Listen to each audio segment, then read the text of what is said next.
السلام علیکم سامعین، 26 ذی القعدہ اور 16 جون ہیں۔ خبر کا عنوان ہے حدیث پڑھانے والے بڑے عالم کا انتقال، انا للہ و انا الیہ راجعون۔ خبر تھوڑی تفصیل سے سنیے۔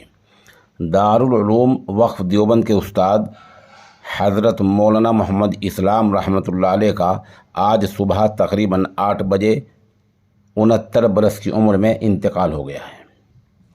تدفین انشاءاللہ العزیز بعد نماز عشاء دیوبند میں ہی ہوگی۔ مرحوم فالج کی بیماری سے متاثر تھے اور اب تقریباً 6 مہینے سے بستر علالت پر تھے۔ خبر کے لیے جامعہ امام انور کے استاد حضرت مولانا صغیر صاحب ہمارے رابطے میں ہیں۔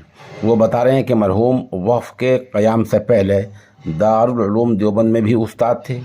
حکیم الاسلام قاری محمد طیب رحمۃ اللہ علیہ کے معتمد تھے، اس لیے ان کے ساتھ ہی وہاں سے تشریف لے آئے تھے اور 1982 سے وقف میں استاد تھے اور اب مسلم شریف جیسی کتاب کا درس دے رہے تھے۔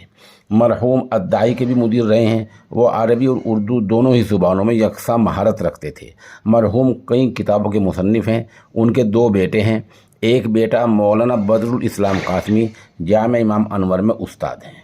ان کے انتقال پر وقف کے محتمم اعلیٰ حضرت مولانا محمد سفیان قاسمی دامت برکاتہم، نائب محتمم مولانا شکیب قاسمی، آل انڈیا ملی کونسل سہارنپور کے صدر محترم مولانا ڈاکٹر عبد المالک مغیثی، خانقاہ امداد اشرفیہ تھانہ بور کے ناظم اعلیٰ مولانا نجم الحسن تھانوی، جناب محمد علی دہلی، فرقان بلند شہری، قاری لقمان محمود قاسمی دبیڑی وغیرہ نے گہرے رنج و الم کا اظہار کیا ہے۔